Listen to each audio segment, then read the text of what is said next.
Hi everyone, I'm Riley, and I want to tell you about my unusual business, which was promoted in a few months. To tell the truth, my services are successful, and the most interesting thing is that I am only 16 years old. I am already a successful novice businessman. Do you want the story of a startup? Then watch, comment, like, and share this video. It all started quite spontaneously. My family and I once went to spend the summer with my grandparents in the countryside. They don't like bustle. When they were both 60 years old, they began to think about living in the country, closer to nature. Then my parents bought them a small but cool house near the city park. This way they could walk there all day, and they also got a dog to entertain them in the evenings. On the way to the old people's house, I asked my parents what would happen when they got old. My mother laughed and said that she really wanted to babysit her grandchildren, also live outside the city, get a dog, and enjoy old age with my father. It was a good prospect. And then I asked what my grandparents would do if they didn't have grandchildren. The father said that every old man dreams of holding his child's child in his hands, because only grandchildren can be sweeter than their children. And suddenly, I thought about those who didn't get the chance. Not all people have a family. When we arrived, my grandparents ran out into the street, a smile on their face. They kissed me and my little sister, and then took us home. I loved this moment. My grandmother made her brand casserole, a pie with nuts and caramel, made fresh orange juice, and it was all for us. Her table was always full of food in honor of our arrival. We had a very cool vacation with them, played with the dog, went to the park, rode horses near the house. This is what it means to be a guest of your grandparents. A couple of days later, at dinner, when the adults were talking to each other, I heard Stacy's name. I remember this girl. We used to live next door. She didn't have any grandparents, and she was always surprised when I told her how cool it was. Suddenly, I was reminded of the subject of lonely old men again. I asked my grandfather, "Imagine if you didn't have grandchildren. Would you be very upset?" My grandfather replied that he would, because there was nothing worse than facing old age alone. After spending a few luxurious days there, we had to go back to the city and do our usual things. A week later, my grandmother called us and said that my grandfather was very ill. My parents were alarmed, and we went there again. Dad insisted on taking the old people to us for treatment, so they temporarily decided to live with us. Since my parents worked, I went with my grandparents to hospitals, sometimes called the doctor at home. My sister, even if somehow, but cooked our food and cleaned the old people's bedroom. When my grandfather got better, he said that God gave him wonderful grandchildren. It was nice to hear that, and I thought again about lonely old people. I didn't get much sleep that night, so I went to Instagram and deliberately found Stacy. She grew up to be a very beautiful girl. I texted her, she was online, and immediately responded. She recognized me too. Word by word, we started talking. I found out that when we were 10 years old, her parents went with her to another city. The reason for this was her grandparents. I didn't understand her offer because I remembered that she just never had any. I thought there weren't any until I accidentally found out about it. It turns out that my parents do not communicate with them almost since my birth.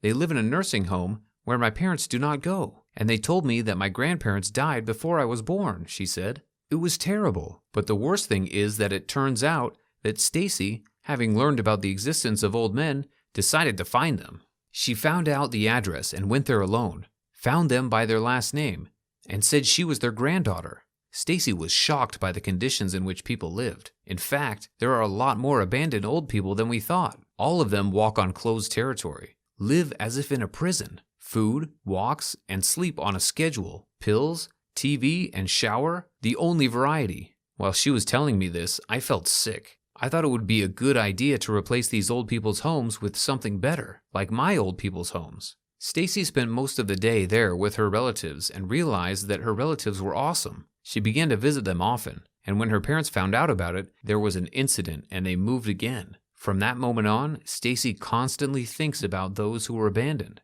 At that moment, I had an idea. I suggested that she help the elderly. "How's that?" she asked. And everything was simple. There are retired people who live in their own homes, like mine, for example. Such people are extremely lacking in communication with young children. In addition, they often need help to move something, cook, and so on. We could be their grandchildren for a while. At first, the idea was based on enthusiasm. Stacy organized this kind of work in her city, and I am in mine. In the evening, we reported who visited how many houses. To tell you the truth, I had a long list of addresses. It took time to get around to each one, which is a good thing I had a summer vacation. Taking into account the fact that I came to every house, helped to do things, went instead to shops, pharmacies, walked dogs, washed cars. It took me 1 day for 2 houses. It wasn't enough, but I tried. I remember coming to the first house. Old Mrs. Ruby lived there.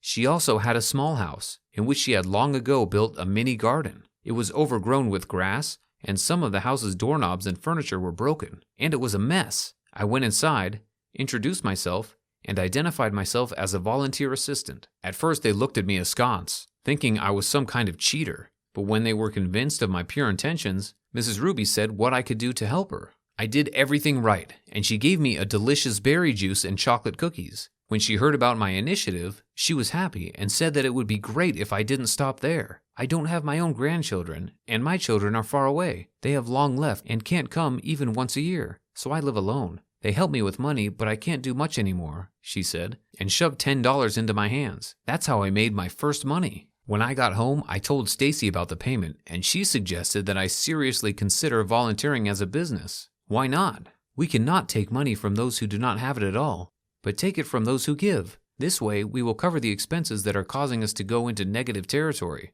she said. I consulted with my parents, and they said that this plan might work. I created pages in social networks, made ads, and ordered business cards. Of course, not everything was smooth.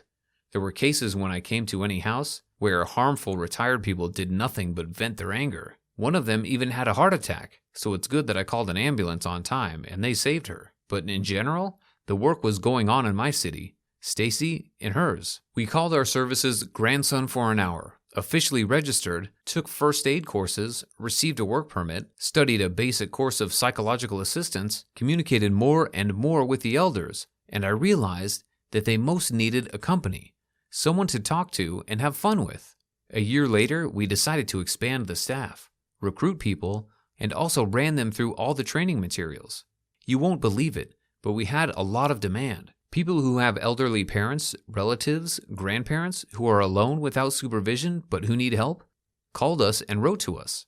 We kept a written record of addresses, names with photos, so it was easier to remember who it is and what kind of approach to it is needed. Because we covered 2 cities at the same time, the ads spread quickly. In the end, Stacy and I became the main managers. We only took calls, messages, and controlled the case from home. Our employees came to the old people sometimes just to calm them down, listen to what was painful, give advice, sometimes read or watch a movie together. Isn't that a bad thing? However, there are also disadvantages.